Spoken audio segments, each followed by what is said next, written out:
Oh wait, no.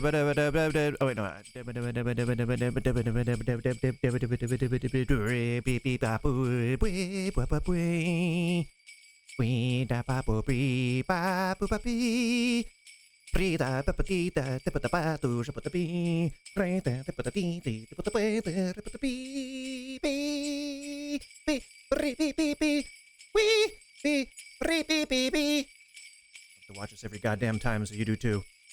Wee.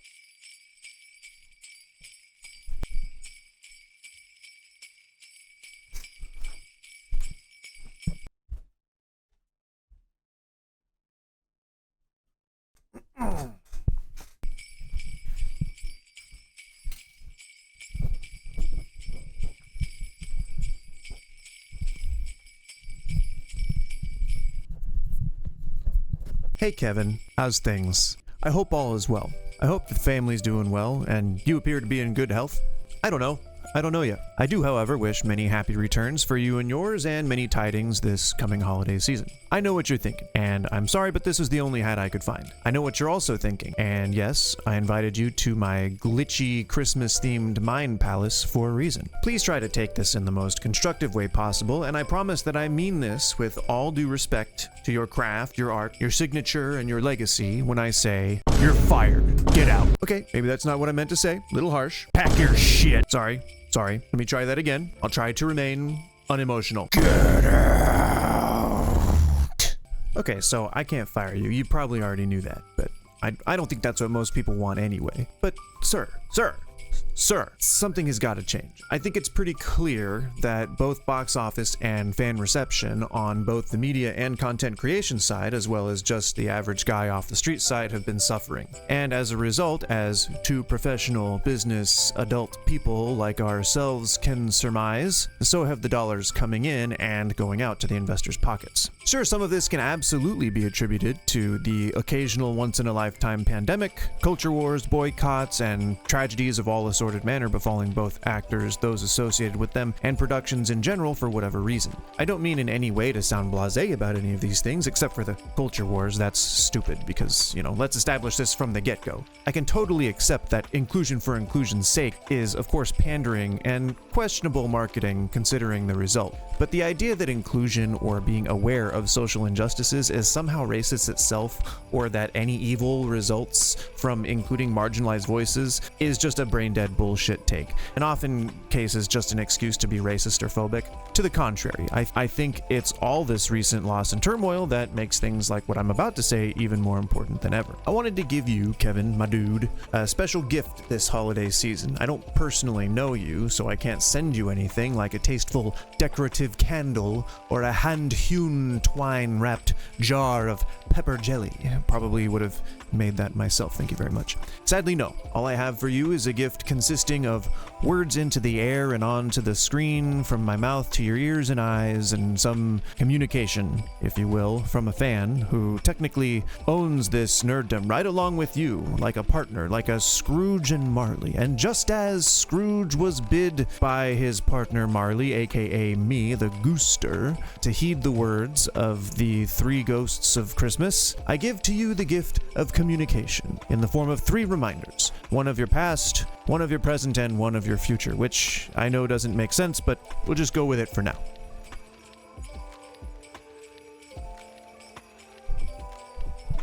Now, I don't claim to be anybody special, and truthfully, I highly doubt that this entreaty will ever even reach you.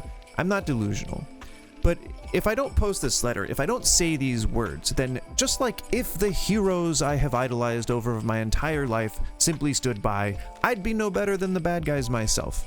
In this case, the bad guys are simply the people who just complain and never offer solutions of their own. I also don't claim to be of any special talent or have any sort of experience or knowledge that puts me over anyone else who considers themselves a fan. I've always wanted to draw but never got very good, and always tried to write but was too impatient to sit and hash things out, and so on. But I love creating worlds. Sure, a lot of the good stuff gets lost when 30 years of undiagnosed ADHD makes you so unfocused and inattentive that you never write anything down and just expect expect to be able to recall everything photographically. Point is that I have a great imagination, and most of that is thanks to comic books, namely Marvel Comics. In those pages I found escape. In X-Men from civil injustice, in Avengers from the idea that nobody's going to show up to defend the innocent, and from Spider-Man that there's nobody left to value life above everything, or that being desensitized to collateral damage is noble or above anyone.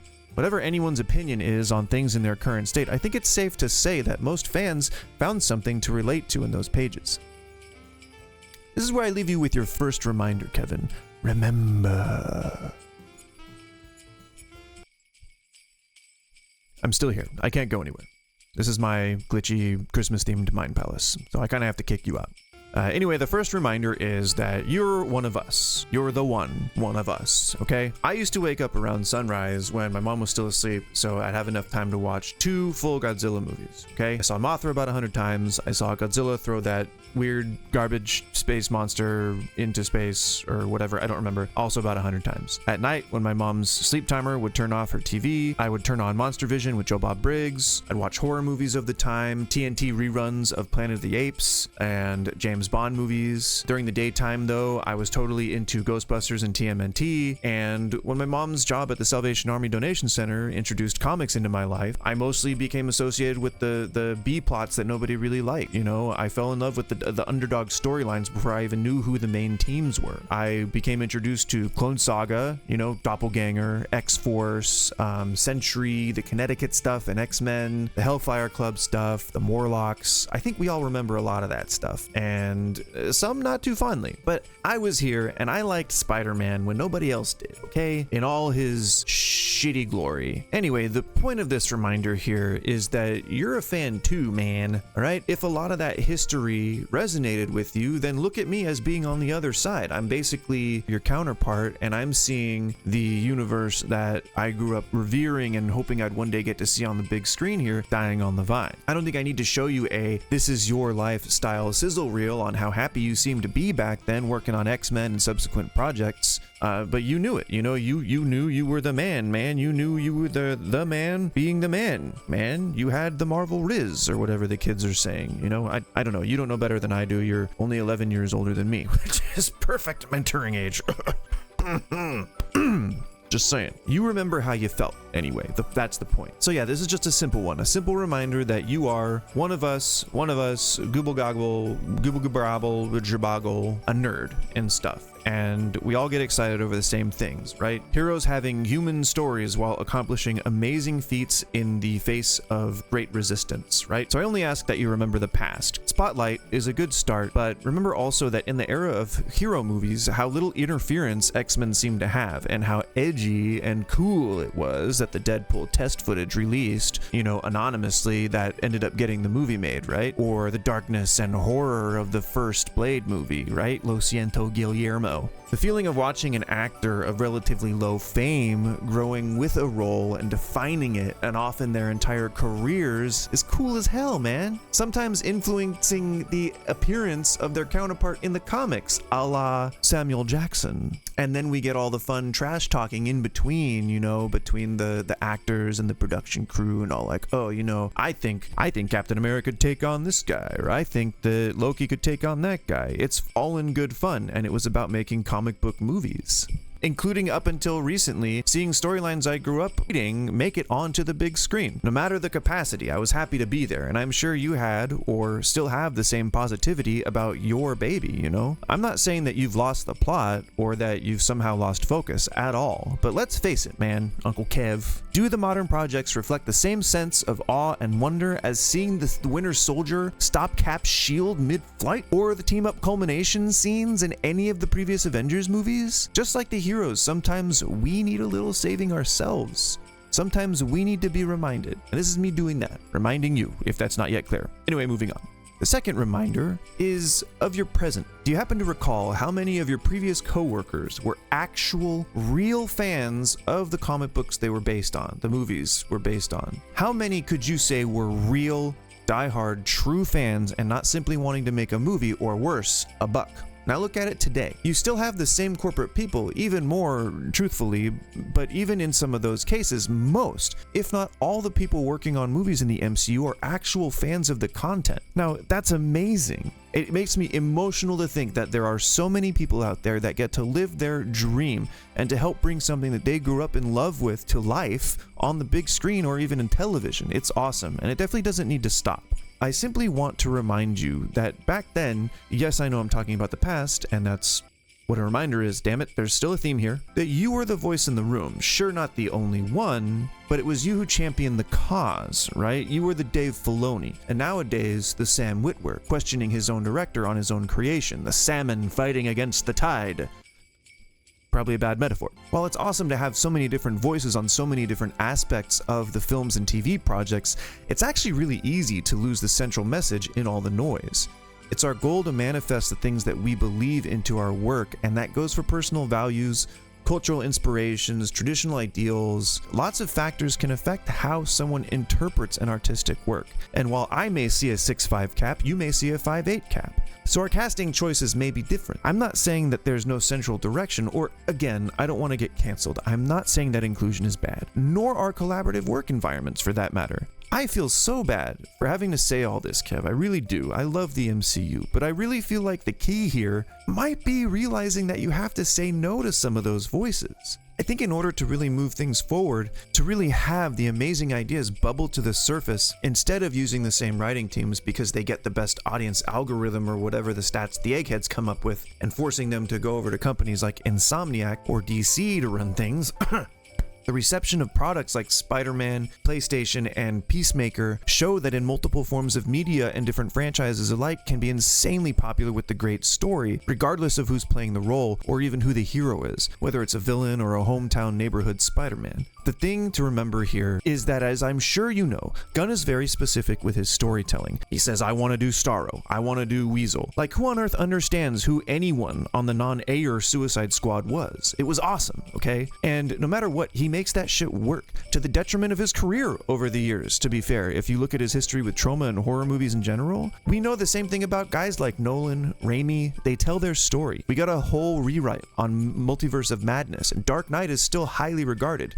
You get it. The reminder here is that while it's great to listen to everyone and to include ideas that exist in our world that can influence our stories, it's still a good thing to be a singular leader, and it's still okay to say no sometimes. Look at the boys, talk to Kripke, ask him how he does things. Also, as a bonus to the present, I want to remind you to look at horror and YouTube for talent. You know as well as I do that there are a lot of amazing horror artists making content on YouTube, and some are moving in directors' chairs, some are already established in film, and it just makes sense that the next great creators will come from horror and YouTube, as both have very low barriers to entry and don't require getting a position at a production company or a big budget. Also comedy. Comedians know tragedy. Matt Shackman, great pickup. Not sure what's happening with that. I hope he's still doing whatever. I don't know. Now, the Trinity can't be complete without a reminder about the future. Bit of an oxymoron, I know. This one might piss people off, but I really am trying to be honest and truly give what I think is helpful feedback about something I care very deeply for. Remember how expensive movies are to create, especially the great ones. I really hate to say it, but what's the single biggest expense in big budget blockbusters? And what's the second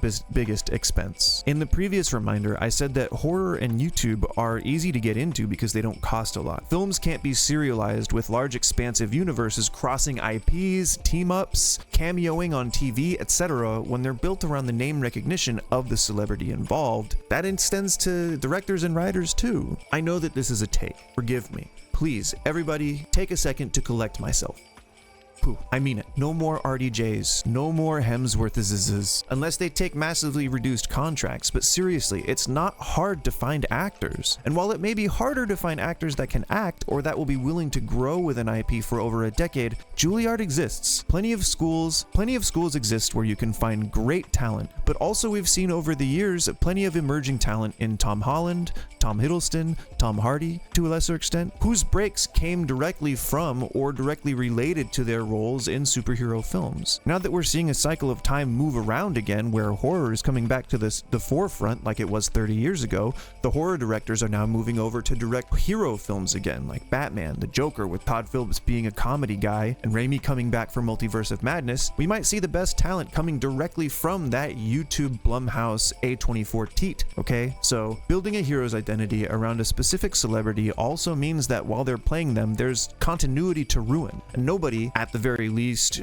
in a way that's well received by fans, will be able to play that hero until that actor is done. My reminder is that in the beginning, y'all got rid of Terrence Howard right off the bat. Norton no longer plays Hulk, and Jackman replaced how many people who screen tested? Maybe it wasn't Wolverine, but I remember that there was one of the X-Men who went through a recast like 5 times, if I remember correctly. The bottom line is that I hope this reminds you that you need to put the hero before the person playing them. Of course, I'm not talking about race or gender swapping. I'm not like that. I just mean kill Steve Rogers at the end of Civil War and have somebody else take up the mantle for a few years, then bring him back as a different younger actor and be all like, oh my god, Steve, like nothing happened. You could honestly do this with most heroes right now, and fans would not care as long as the story was good. But that's the point here. Tell the story, tell the hero's story, let the hero tell the story. Stop building entire franchises on who's playing the hero. Deadpool. Sorry, Ryan Reynolds, I truly, deeply love you, okay? So with that, I probably made things stinky and I'm sorry. I truly love those celebrities as the heroes I mentioned. Honestly, Chris Evans as Cap is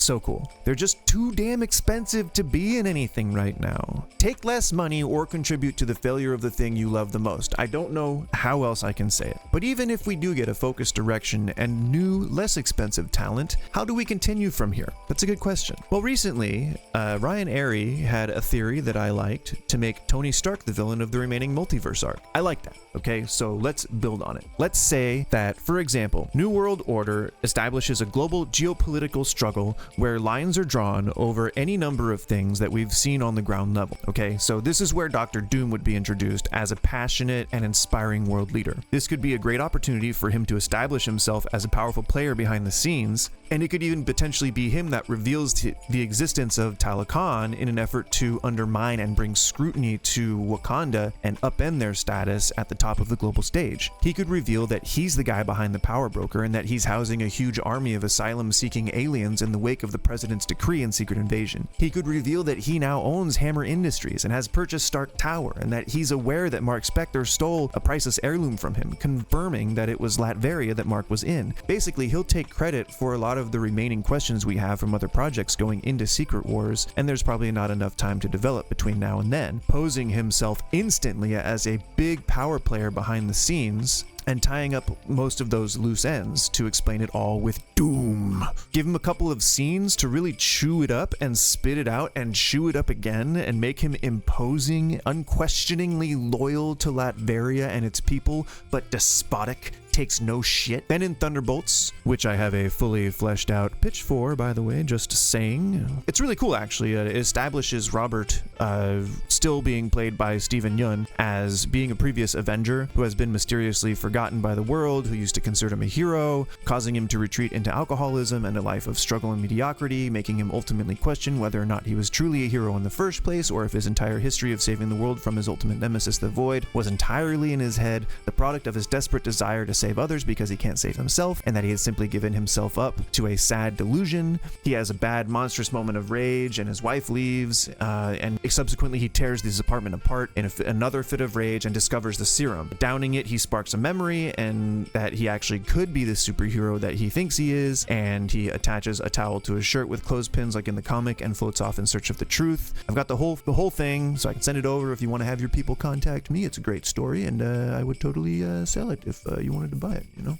But who am I? I mean, there's like a secret like 616 type Illuminati, a really cool fight scene between Hank Pym and Robert Reynolds where he like half shrinks Robert, and so Robert has to fight through like a market in the daytime where Hank's ants are dive bombing those Groyukins onto stuff, making things big, making people big. We see some of Robert's reality warping stuff. There's the Void, played like a businessman sort of John Wick type with some sick ass shadowy spider legs. There's a bunch of twists and turns, course, old Cap shows up and gets owned immediately. Hulk gets launched into space with a single punch. Anyway, so by the end of the film, we get the Fantastic Four, and a really clever reveal, if I do say so myself. And in a post-credit, we're gonna get the island of Krakoa, right? With a tease or sort of hilarious joke where we see all the mutants sort of standing in front of this portal that had just opened because of whatever actions took place within the movie, with a newly cast House and Powers of X style Professor X with the helmet, you know, the X helmet stepping forward, that they're finally going to be able to re-enter the world. But the punchline of this scene is that the portal closes the second somebody steps through. My pick for that would be Kitty Pryde. The reveal of the Fantastic Four would result in them immediately wanting to hunt down Doom, probably meeting him in a post-credit as well, and then showing up, inciting what, as a twist, actually appears to be fear in Doom. And the cliffhanger would be that them being there actually means that the universe is doomed. The Fantastic Four movie would then pick up where that scene leaves off, the Fantastic Four initiating a battle against Doom, revealing that it was his actions that led to them being removed from the universe, and that they're there to take him down for whatever reason. The events of that movie happen, which, you know, could be a fight across time or dimensions or whatever, but by the end, Doom could learn about Owen Reese and his role in the multiverse. Let's totally scrap the Beyonders for a moment and keep it super low on the cosmic scale just for the viewers. We'll just make Owen Reese like a cosmic failsafe, right? As just basically a force of nature instead of a bomb made by the Beyonders. The idea would be that if enough incursions happen at once, it's basically like a signal to the multiverse that it's time to reset, and all the Reeses will detonate at once, hitting that button. Doom would basically determine that if he simply kills Reese in enough worlds, that the failsafe itself will fail and that the multiverse can avoid being reset. So that's the plot of the formerly named KANG Destiny, where Doom would then go about kidnapping Owen Reese's and hiding them in Latveria. The Fantastic Four, with the help of the new Avengers, a team made up of existing Avengers, young Avengers, members of the Thunderbolts, maybe Black Panther or Namor or whatever, attempt to stop Doom, but in the end, in a crazy fucking twist, Iron Man shows up in a fully silver, glowing, white repulsor beams, almost angelic suit, swooping in through a sling ring portal, reminding us of the big team-up moment in Endgame, and absolutely violates Doom. Doom makes one last-ditch attempt to win by pulling out a remote detonator and threatening to kill the Owens, saying that he'd rather his people die than be subject to the fascist rule of the Western world, which is super classic Doom. Iron Man would then shoot it out of his hand, and we think that Tony's there to save the day, but as quickly as he shows up, he incapacitates Doom within an inch of his life and reveals that he has two fully gemmed up Infinity Gauntlets, one on each hand, and he sees Cap and says, in the RDJ way, "Hi, not my Cap. Bye, not my Cap," and obliterates him in a moment. He looks at the rest of the Avengers and powers up his gloves, hovering ever closer to them menacingly, filling the scene with brilliant multicolored light. The nanoparticles on his suit would start spewing out infinity gems, like first just a couple, but then showing that Tony has like a horde of them that would start to rain from his suit like a torrent of rainbow skittles falling onto the ground as he gives that one monologue that we all remember. He talks about his dream, about how he envisions a suit of armor around the world, and why not make it the multiverse, and that he can reshape everything, make it something that he can really watch over and protect. And then we get this little moment of Ultron, his personal AI, whispering into his ear, repeating it, "Suit of armor," while his gems continue to fall. The unfathomable amount of power completely drowning out any sense of reality or spatial awareness. And as he concludes his speech, gems, his gauntlets, Owen Reese's, they all start to glow. He hits the button, everything detonates, battle world. From there, we can do pretty much whatever. At that point, anything can go. It already seems like the other universes actors are signing on to cameo in whatever capacity, so make it a really good swan song, a sort of perverted version of Endgame where instead of being the hero, Tony's the villain. Ask Ryan Airy about that stuff. He knows much better than I do. He's the one that came up with that. But after that, you can totally reset everything. At that point, the world is your new fresh oyster and you are no longer beholden to any of the previous established ideas. It's a new blank canvas. Bring in new talent, new actors, new writers, and see what kind of fun things y'all can do, you know? In conclusion, I just wanted to remind you of the reminders, okay? To keep it real, to go back to your roots every now and again, to remind yourself that you used to be the voice in the room, the rebel fighting against the tide for the hero movie. Remember your vision. Get back into the habit of telling a story with elements instead of picking an element to tell a story around. And finally, remember that it's all about the characters, not who's playing them, and that if you save on the name recognition, you can make that movie that much better while introducing the world to new and different talent. The same conditions that help the actors, writers, and directors that we've grown to love in this universe in the first place. In the end, the direction the universe takes is up to you guys over at Marvel, so ultimately it's your guys' decision whether you listen to shareholders or fans. But if I may be so humble, my pick is fans. The investors are there because of them, right? They make up your teams, they push your visions forward. Fans. Anyway, Uncle Kev, my brosif, my dude, if you ever see this, I hope that you take what I said to heart. I think I speak for a lot of Marvel fans in general when I say that we're super ready for wacky shit. We want to see some crazy stuff. We want to see Battle World. We want to see Marvel Zombies, all that stuff. Just look at Insomniac, honestly, and look at the Spider-Verse movies. You know, they took